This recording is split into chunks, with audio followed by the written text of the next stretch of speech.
We're going to continue our series, Wisdom for Life, that we have been on now. This is week 8 of this series. Hard to believe it's been 2 months, basically, but here we are. And we're at the end of James chapter 3. So this series is just going through the book of James, which is a letter written by the younger half-brother of Jesus Christ. And so we're looking at really truths and ideas that will practically enhance and strengthen our lives of faith as we aim to live them out. And we're trying to be very practical here with this. And I think especially the next couple of weeks will very much be so that way. So if the series is called Wisdom for Life, the theme is obviously going to be wisdom throughout every week, even if it's not overtly mentioned. We've already spent, week 3 was overtly about wisdom. We talked a lot about that. And so we'll spend the next couple of weeks, James revisits this issue or subject of wisdom here at the end of James chapter 3. And so we will be here at these 5 verses. We'll take 2 weeks to talk about 2 different aspects of wisdom that he highlights here in James 3. And so we will jump right into reading the text that we'll read this week and next week, and then see what James has to tell us today about wisdom for life. So join me today in James chapter 3, verses 13 through 18. If you have your Bible, you can turn there. It's on your YouVersion Bible app on your phone if you have that, or you can follow on the screens as well. So James 3, verse 13, here's what he says. If you are wise and understand God's ways, prove it by living an honorable life, doing good works with the humility that comes from wisdom. But if you are bitterly jealous and there is selfish ambition in your heart, don't cover up the truth with boasting and lying. For jealousy and selfishness are not God's kind of wisdom. Such things are earthly, unspiritual, and demonic. For wherever there is jealousy and selfish ambition, there you will find disorder and an evil of every kind. But the wisdom from above is first of all pure. It is also peace-loving, gentle at all times, and willing to yield to others. It is full of mercy and the fruit of good deeds. It shows no favoritism and is always sincere, and those who are peacemakers will plant seeds of peace and reap a harvest of righteousness. So what we've seen here in just these few short verses as James really focuses on wisdom is he shows us a stark contrast, a juxtaposition of what wisdom really is not and what it is. It's 2 different ways to see the world and operate in the world. It's 2 very different ways to see people and interact with people. It's really 2 different types of wisdom. And so we'll look at both of these the next 2 weeks on these 2 different types of wisdom. And today we'll start sort of with the bad news first. We'll get that out of the way. So next week will be a little bit more hippity-hoppity, that kind of, it's not Easter, but I use those words anyway. Next week, a little bit more maybe upbeat, but today's going to be very, I think, informational and helpful, maybe transformational as well. We're going to talk today about earthly wisdom. The kind of wisdom that, or I put it in air quotes, wisdom that James describes first that we'll look at is earthly wisdom. And as we'll see throughout our time today, this is the way that the world apart from Jesus tries to work. But as we'll see, it shows why the world apart from Jesus doesn't work. It's how it tries to work, but it doesn't work. And so James, I've got a list here. There's really these 4 main categories that we'll work through today to show us what James is talking about as we go throughout earthly wisdom. It's these 4 things he lists: bitter jealousy, selfish ambition, boasting and lying, and he calls it unspiritual and even demonic. So that's what we're going to look at today. So there's your outline for this morning. I don't always do it that way. It just kind of worked out. So here we go. So let's look at the first description of earthly wisdom according to James. And he says it's bitter jealousy. So I think it's no secret that the default of every human heart, and therefore the way the world seems to work, is to size everyone up as our competition. We're constantly comparing ourselves to everyone and everything in our lives. And the order of the day is to just never be content with how things are. The world tries to desensitize us to that. It tries to suck the gratitude out of our hearts and our minds and our spirits. And that's really what marketing is. That's what advertising is. It's exactly that. Where you look at this thing that your neighbor has. Don't you want that thing or something even better? Call now and you can order it. You can have 2 of them for the price of 1. That's what marketing does. Look at your neighbor's car. It's pretty nice and shiny. Look at your trash. Don't you want their nice shiny car? Come get one today at 18% APR, Or isn't your life terrible? Don't you want what everybody else has? Let's go into crippling debt to be extraordinary. Our culture conditions us to live this way in bitter jealousy, even if we don't call it that or don't see it that way. Maybe even if it doesn't creep all the way in our own hearts to that, that's what our culture pulls us toward. That's what we're being messaged all the time. Bitter jealousy. You got to have it better than them. You got to have what they have and more. That's just how we're conditioned. So I will say there's nothing wrong with having things or having nice things. That's not what James is saying. It's not what I'm saying. But just we need to be aware that the culture operating apart from the wisdom of Jesus is conditioning us who are followers of Jesus to this subtle jealousy. And we'll see in a couple weeks as we get into the beginning of James 4, really the dangerous outgrowth of what that bitter jealousy in our heart begins to look like. So that'll come in just a couple weeks. But one quick, easy biblical example of what this looks like is the story of Joseph in the book of Genesis. Right? It's bitter jealousy is exactly what got him where he ended up being, which in the end was good, but at first it wasn't so good, was it? So Joseph's brothers, his 11 older brothers, they become jealous of his favoritism. He's the little kid brother, dad dotes on him the most. And then, of course, dad, kind of not learning from his father and grandfather before him who had this same kind of favoritism issue, gives him this coat of many colors, right? It's like, if you just want to plaster, he's my favorite, that's how you do it. And he put the coat on his poor little kid who, he's a teenager, he doesn't know any better. And so they're jealous of his favoritism. But this bitter jealousy in their hearts grew and was so insidious that it actually began to affect everything about them. To where not only are they jealous of what they can see, they become literally jealous of his dreams at night. Because one day Joseph gets up and tells his brothers and father and mother, hey, I had a dream, and in my dream the sun and moon and 11 stars bowed down and worshiped me. Now, Kim has dreams all the time, and so usually when I get up first thing in the morning, while walking to the bathroom, she's getting ready, and I get to hear what dream she had last night, okay? And sometimes they're very realistic, and there's people that she knows in them or places that she knows in them, and sometimes they're just totally off the wall. It doesn't make any sense. There's no rhyme or reason to it. It's just, she needs to stop eating whatever she's eating before bed, I guess. I don't know. But that's just that's kind of how Joseph is working. So when Joseph has this dream, he doesn't come in the morning and say, you know what, guys, I've got a life goal, and it's that you worship me. That's not what happens in the book of Genesis. If that were, you would understand why his brothers are not crazy about what he's saying. But he's just saying, hey, I had this dream, and he doesn't even, they read into what is actually real, what will happen in 20 or so years, but he's just giving them information. And so they end up selling him into slavery over this bitter jealousy just because of the dreams he had when he was asleep at night. It's sort of like if I told you, hey, I had a dream last night that I was the president of the United States, and your response is not, oh, that's interesting. Your response is, let's get him, guys. He wants to lord over us. That's how foolish his brothers are in this story. And so, it started with that bitter jealousy. What this does, the reason it's so dangerous, and as I said earlier, insidious, is that it keeps us from thinking clearly. It keeps us from seeing things as they really are. It keeps us from acting reasonably if we have this root of bitter jealousy that James is talking about. On an earthly view, it seems like that's the way to go. Bigger, better, faster, all that kind of stuff, more than them, that sort of thing. But that's why the world's wisdom doesn't work. That's why people are divided. That's why, as we'll see in a couple weeks in James 4, that's why we have quarreling. That's why we have fighting. That's why we have crime. All the root of that, one of them at least, is bitter jealousy. So we want to avoid this earthly wisdom because that's one of the components of it. The next thing that's similar, that's connected, is this idea of selfish ambition. Selfish ambition. Now, when I see that, immediately I have to ask this question. Is James saying that ambition in and of itself is wrong? That having goals and dreams and things you want to accomplish are bad or sinful? You should stay away from having, a life goal or these things you want to accomplish. That's not what he's saying. That word in front of ambition is the key that he's talking about. Selfish ambition. We know that ambition in and of itself is not wrong because that's how we explored the western frontier. These people, with like a wagon and 17 kids decided, I think we can make a way in the wilderness here. That's ambitious. And yet it's why we have the country that we do today. The same with exploring space. You got to be pretty ambitious to think, yeah, I can probably go up in space and float around and fly in a rocket to the moon. You have to be ambitious to do that. So ambition in and of itself is not the problem. It's the selfish ambition that is the issue. Even advances in technology and science come because someone was ambitious. There's a problem I'm trying to solve. I think I can figure out a way to solve this problem. And sometimes what's interesting is that some of those discoveries happen accidentally.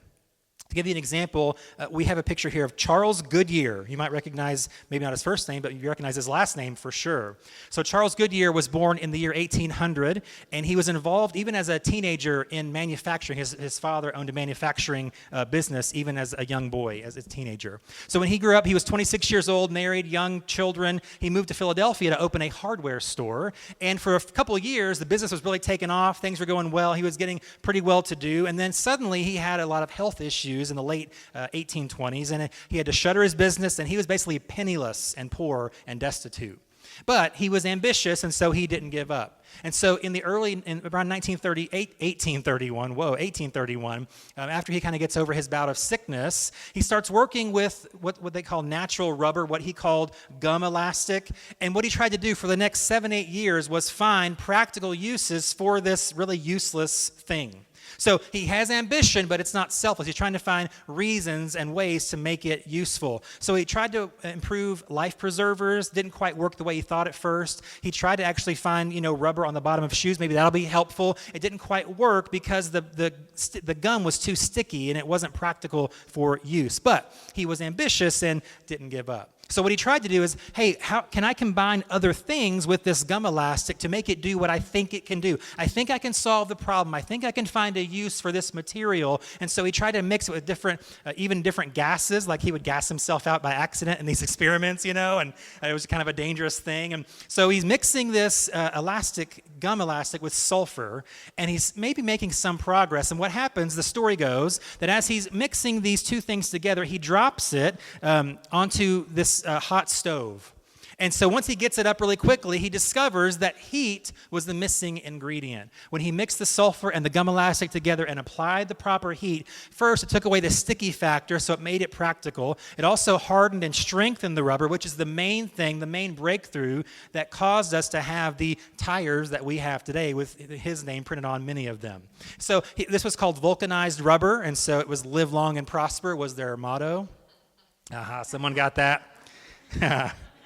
But so he was ambitious, but not in a selfish way. But here's how his story actually sort of tragically ends. He goes over to Europe in the 1850s, and he's made a pretty good name for himself. He's got the patents in the U.S. When he gets over to Europe, he discovers that another inventor has claimed to also have discovered how to vulcanize rubber, even though it seems like they just stole his ideas, right? His plan.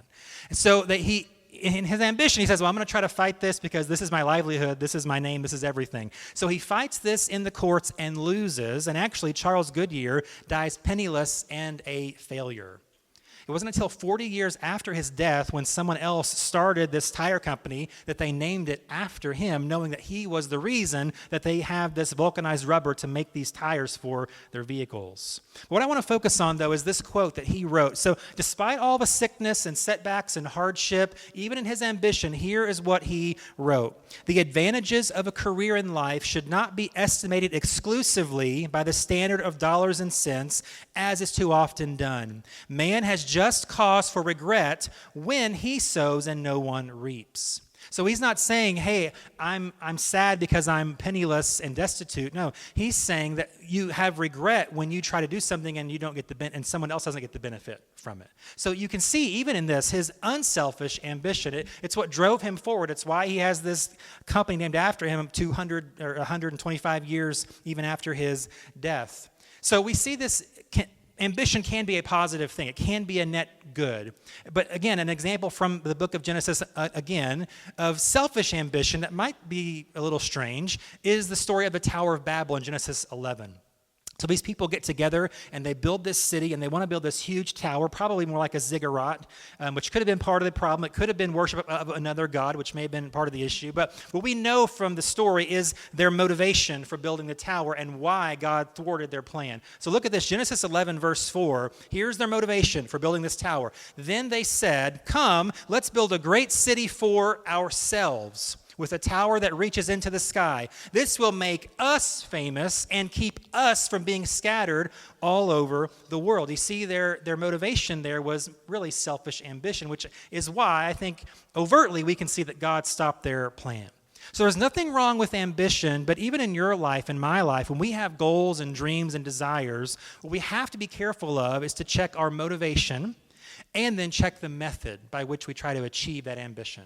So for instance, we want to ask questions like, am I making this endeavor all about me? Am I really trying to draw attention to myself? Even trying to do a good thing for the wrong reason, even as we looked at last week a little bit, doesn't get the result that we want. We want to ask, do I have an ulterior motive for these actions or this dream or desire? So the truth is, you can do great things, but the way we have to ask is, did I use and abuse people along the way?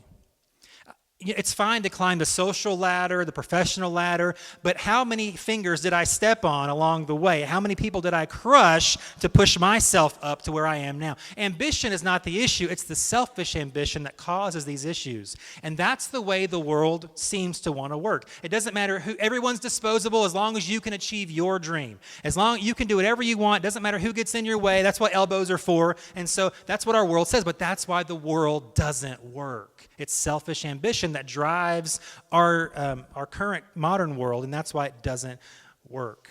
So then the third category here of earthly wisdom that we want to avoid, that James says, includes boasting and lying. I'll be very quick on this point. Let's look at both of these quickly. So boasting. So again, our society, our culture encourages us to beat our chests. Right? Brag about yourself. Make it all about you. Look what I did. Look what I accomplished. Look how independent I am. That's what our culture values in us. Look how capable and valuable I am. Behold the greatness of me.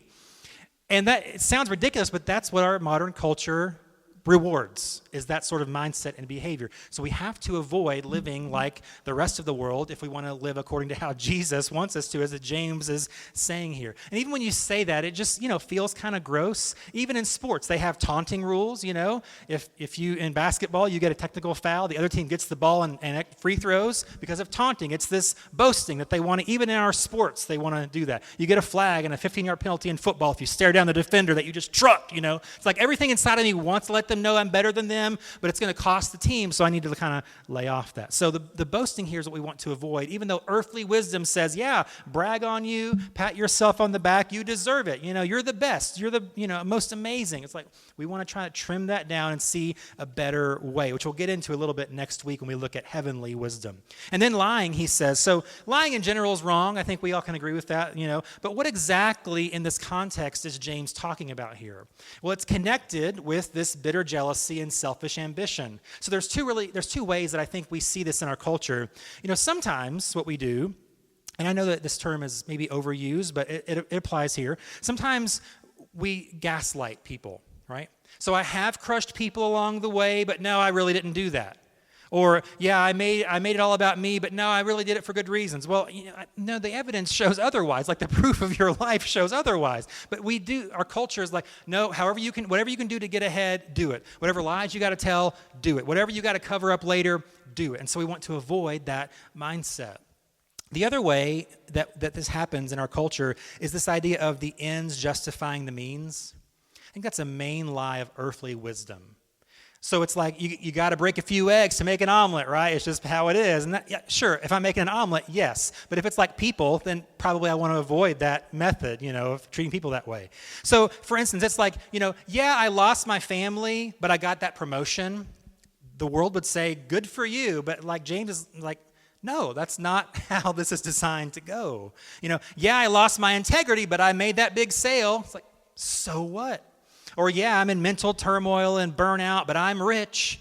Who cares? James is saying, do you see how ridiculous this is? But that's what our culture celebrates and champions. Let me give you a church example for pastors. Pastors might say, yeah, I abused my staff and volunteers, but the church grew. Like, ouch, So that's what we want to avoid. So we want to avoid the gaslighting, the ends justifying the means. These things may sound crazy, but you've probably heard things like that. You've probably heard people say these kinds of things. You've seen their personal life is in shambles, but their career's doing great, and they can justify that. And it's like, no, there's an imbalance here, and so we want to avoid this kind of thing.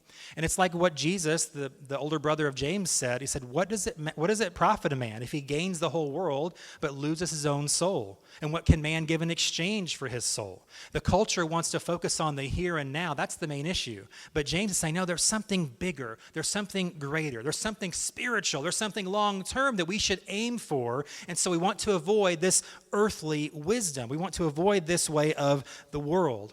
And then here's why. Here's why we want to avoid this earthly wisdom. It's because of the last category that James, how he describes it in James 3. He describes earthly wisdom as unspiritual and demonic. So we've seen already that earthly wisdom, seems normal in the outer culture. Life apart from Jesus, yes, it's about you, what you can achieve, what you can do, no matter what's in your way or who's in your way or what it takes to get there, just do it. It's all about you. But it's how you become successful. It's how you get ahead. It's how you avoid being run over or seen as insignificant in your life. But this earthly wisdom is, in fact, unspiritual and demonic. Another way I might describe that is it's dangerous and it's dumb.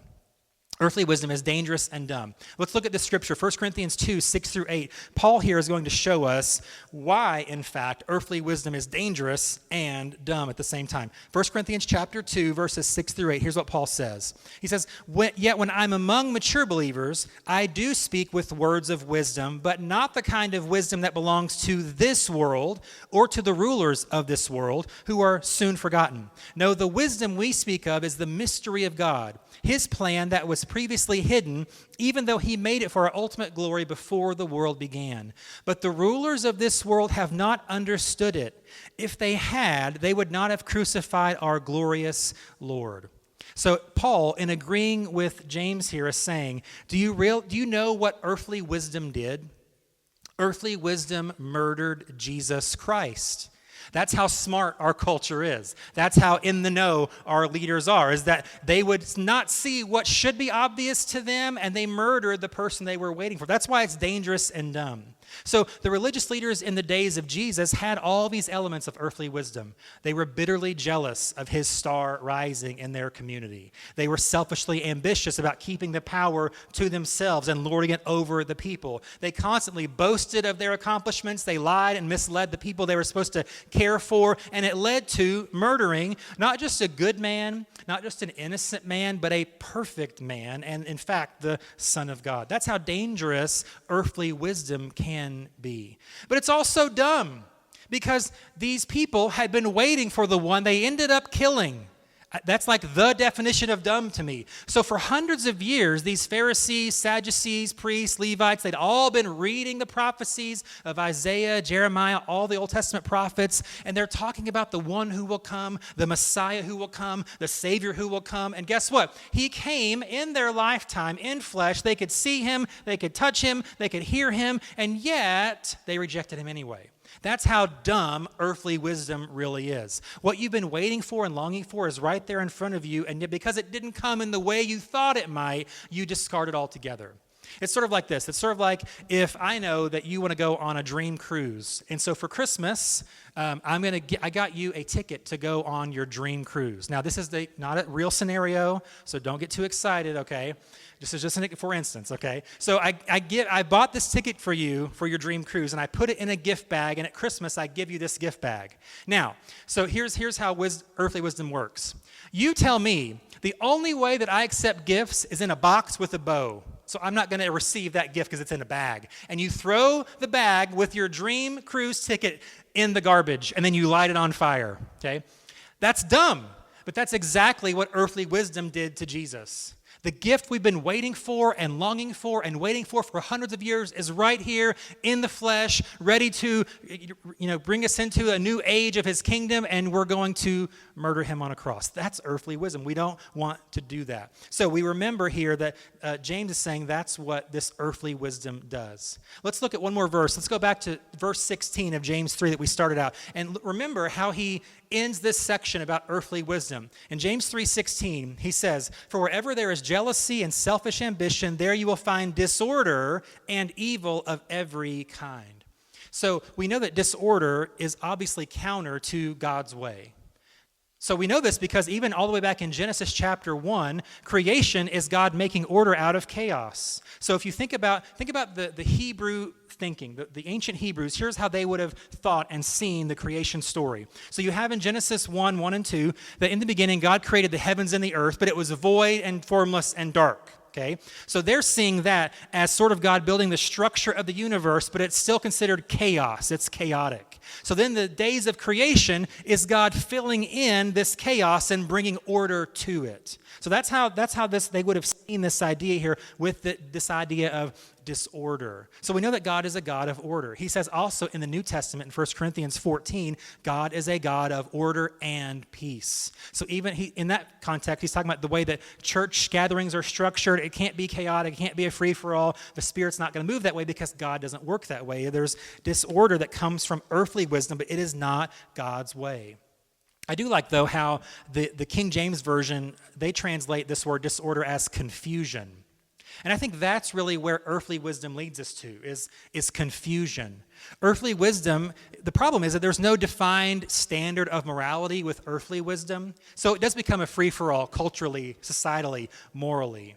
I don't have to conform to societal norms because there are none. Who makes the rules? I guess I make the rules for me and you make the rules for you. What does that lead to? It leads to confusion and disorder.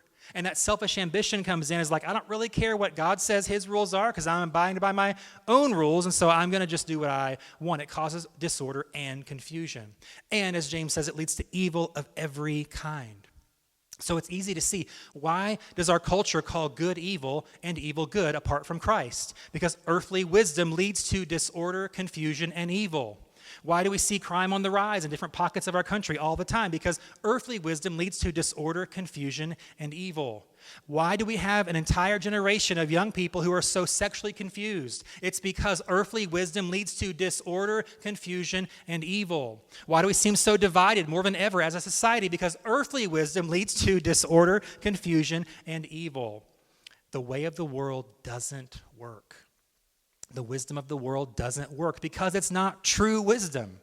So we will see next week what the kind of wisdom that does work, what it looks like, how it's described in this same section. We'll break that down as well. But let me close with this. Even if we, what is that? I've got to wait till next week to know what to do here? No, you don't. Because here's the thing, even if you don't know what God's wisdom is, James has already told us in chapter 1 what to do if we lack wisdom. Look at it. James 1 verse 5. If you need wisdom, ask our generous God, and he will give it to you. He will not rebuke you for asking. So even though we haven't covered the positive aspects of heavenly wisdom yet, you can even this week ask God for wisdom in your everyday life, and he will generously give it to you. So you can say, you know what, God, maybe I do feel some jealousy creeping into my heart. Help me. That's wisdom. God will help you.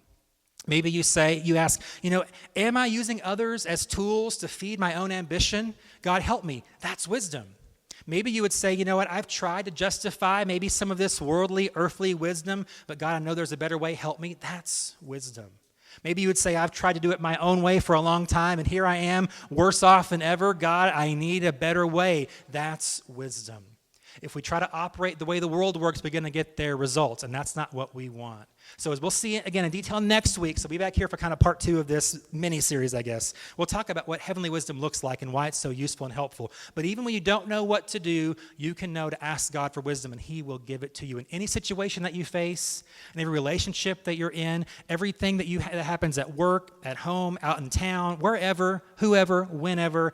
God will give you the wisdom that you need, his wisdom to avoid this earthly wisdom. This is the way, and this is the wisdom that works. Let's close today and pray. God, our prayer is to avoid this earthly wisdom, to avoid this jealousy that competes, to avoid, it makes us bitter, to avoid selfishness that pushes people down, to avoid lying and boasting about it's all about me and it's not about them, to justify, again, this unhelpful, unhealthy, demonic way of living as James describes it. It's not what you want. So God, help us to understand that this earthly wisdom leads to emptiness, and it cannot be the way that we operate as followers of Jesus. You offer a better way, and so we want to choose that better way. And so we ask for your wisdom to reign in us and to reign over us and to really rein us in, to help us to get out of our own way at certain times and certain seasons of life. God, we need your wisdom. We know the world pulls us so strongly in these negative, destructive ways, but help us to pull closer to you, to lean into you, to ask you for your wisdom, and you will give it. We thank you that you give us wisdom generously and liberally when we ask, and so we lean into that today and say, Jesus, help me. Jesus, be with me. Go before me and beside me and give me all that I need to live the kind of life you want me to live through your help, your spirit, and your wisdom. I thank you for all those here today. Give us a great rest of our weekend and bring us back next time ready for more of you in Jesus' name. Amen.